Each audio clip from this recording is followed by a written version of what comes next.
প্রশ্ন করলেন কয়টা? প্রশ্ন করছেন কে? আরো জোরে বলেন, আরেকটু জোরে বলেন। তাহলে জবাব দিবে কে? আমরা না আল্লাহ? প্রশ্ন করছে যেহেতু আল্লাহ, জবাব দিতে হবে কাদের? আমাদের। তো আল্লাহ পাক রব্বুল আলামিন বলতেছেন, আফাহাসিবতুম আন্নামা খলাকনাকুম আবাসাও ওয়া আন্নাকুম ইলাইনা লা তুরজাউন।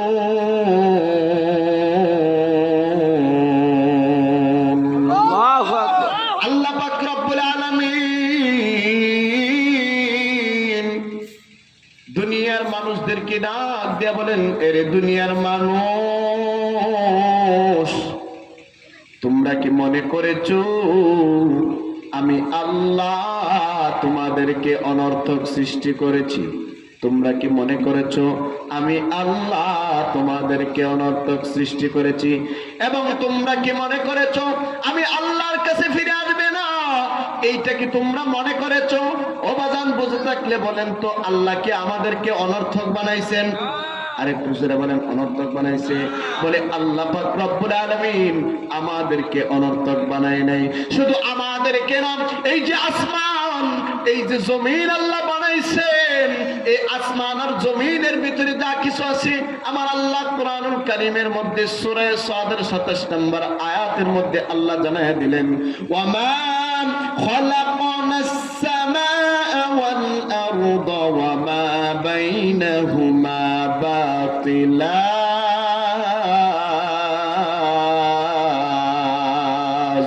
আল্লাহু আকবার। আল্লাহ পাক রব্বুল আলামিন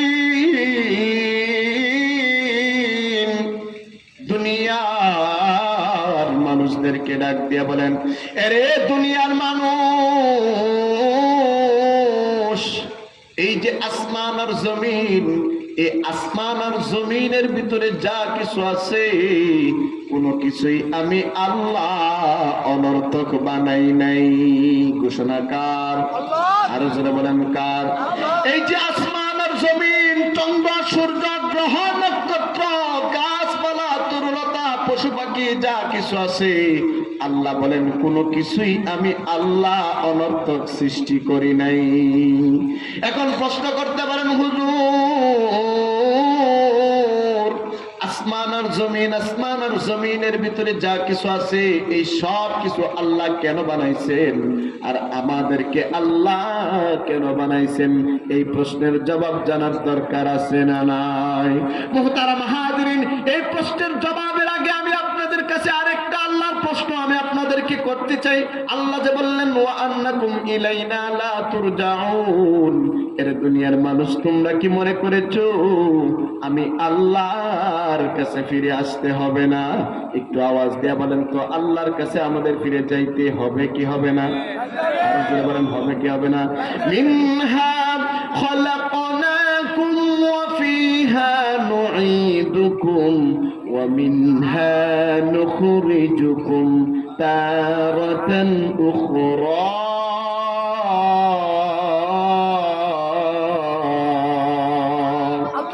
ইন্না লিল্লাহি ওয়া ইন্না ইলাইহি রাজিউন।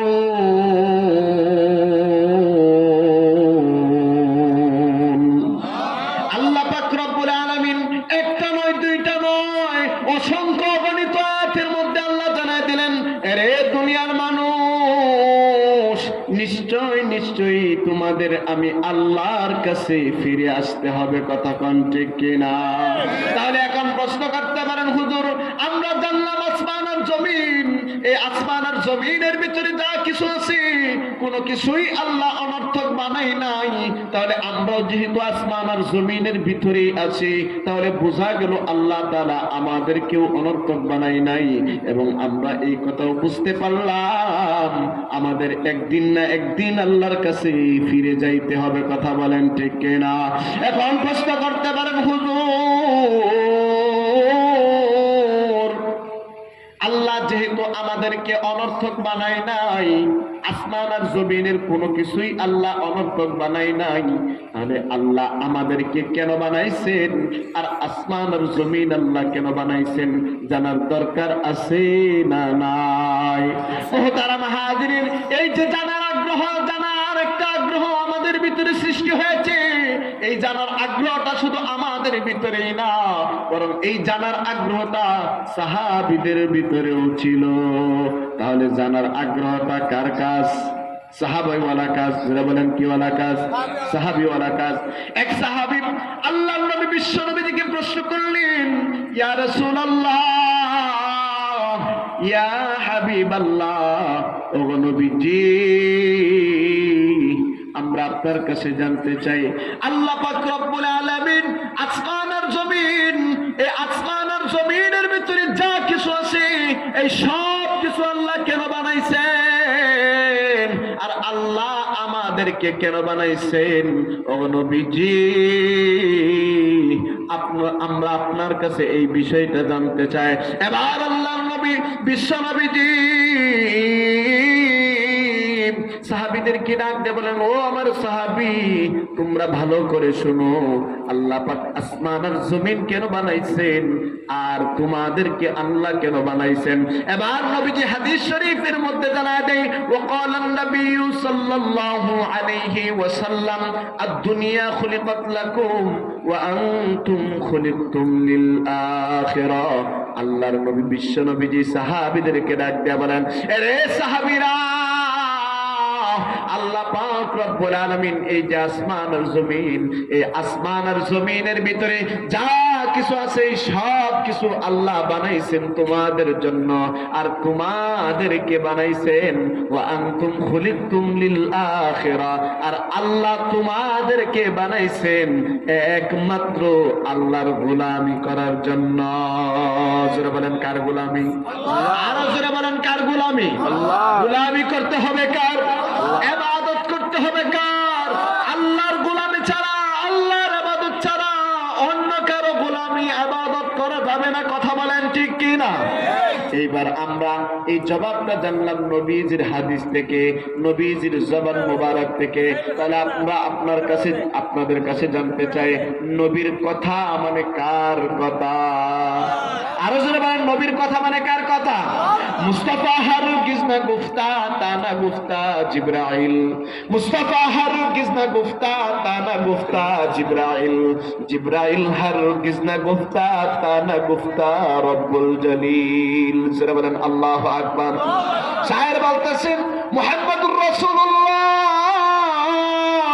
সাল্লাল্লাহু আলাইহি ওয়াসাল্লাম ততক্ষণ পর্যন্ত কোনো কিছু বলে না যতক্ষণ পর্যন্ত না জিবরাইল বলেন, আর জিবরাইল ততক্ষণ পর্যন্ত কোনো বিষয় বলে না যতক্ষণ পর্যন্ত না আমার আল্লাহ বলেন। তাহলে নবীর কথা মানে জিবরাইলের কথা, আর জিবরাইলের কথা মানে কার কথা? কার কথা? জোরে বলেন কার কথা? আল্লাহর কথা। আল্লাহর পক্ষ থেকে জানায় দিছে, ও হাবিব, আপনি দুনিয়ার মানুষদেরকে জানায় দেন, এই যে আসমান আর জমিন, এই আসমান আর জমিনের ভিতরে যা কিছু আছে, চন্দ্র সূর্য জমিন যা কিছু আছে, গ্রহ নক্ষত্র, সব কিছুই আমি আল্লাহ বানাইছি একমাত্র কার জন্য? আরো জোরে বলেন কার জন্য? আমাদের জন্য। আল্লাহ কোরআনুল কারীমের মধ্যে স্পষ্ট করে জানায় দিলেন, হুয়াল্লাযী খালাকা লাকুম মা ফিল আরদি জামিআ।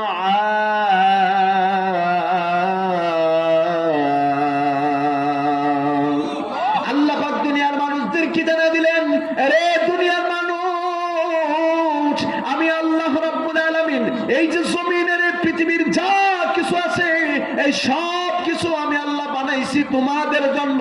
বলেন তো, সূর্য কার কাজে লাগে? আরো জোরে বলেন, তারকা কার কাজে লাগে? আসমান আর জমিন, এই আসমান আর জমিনের ভিতরে যা কিছু দেখে, এগুলা কার কাজে লাগে? আরো জোরে বলেন কার কাজে? এগুলো আল্লাহ কেন বানাইছেন? আমাদের জন্য। আল্লাহ কুরআনুল কারীমের অসংখ্য আয়াতের মধ্যে আল্লাহ জানায় দিলেন, আলাম নাজালিল আরদা মিহাদা ওয়াল জিবালা আওতাদা ওয়া খালাকনাকুম আজওয়াজা ওয়া জাআলনা নাওমাকুম সুবাতা ওয়া জাআলনাল লাইলা লিবাসা ওয়া জাআলনান নাহারা মাআশা। এইভাবে আল্লাহ পাক রব্বুল আলামিন একটা নয়, দুইটা নয়, অসংখ্য আয়াতের মধ্যে আল্লাহ তাআলা জানিয়ে দিলেন, ও দুনিয়ার মানুষ, এই পৃথিবীর যা কিছু আছে সব কিছু আমি আল্লাহ তোমাদের জন্য বানাইছি। আর তোমাদেরকে কেন আমি আল্লাহ বানাইছি? এবার আল্লাহ পাক সূরা যারিয়াতের 56 নম্বর আয়াতের মধ্যে আল্লাহ ঘোষণা করেন, ওয়ামা খালাকুতুল জিন্না ওয়াল ইনসা ইল্লা লিয়াবুদুন।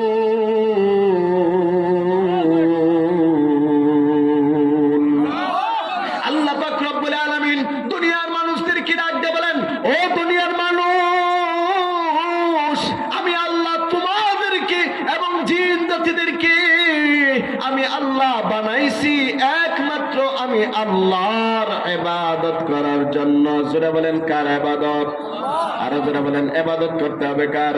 ইয়া আইয়ুহান নাসু উবুদু রাব্বাকুমুল্লাযী খালাকাকুম ওয়াল্লাযীনা মিন ক্বাবলিকুম লাআল্লাকুম তাত্তাকুন। আল্লাহু আকবার। তাহলে বলেন তো ইবাদত করতে হবে কার?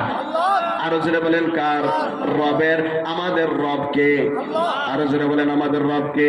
আল্লাহ। আল্লাহ জানায় দিলেন, ও বান্দা, ইবাদত করো তোমার রবের, অর্থাৎ ইবাদত করতে হবে কার? আল্লাহ পাক জানায় দিলেন, ও দুনিয়ার মানুষ, আমি আল্লাহ তোমাদেরকে বানাইছি ইবাদত করার জন্য। তাহলে ইবাদত করার দরকার আছে না নাই? আর একটু জোরে বলেন দরকার আছে না নাই? মুহতারাম হাজরিন, ইবাদত করার জন্য যেহেতু আল্লাহ বানাইছে, এখন কথা হচ্ছে ইবাদত আমরা কখন করব?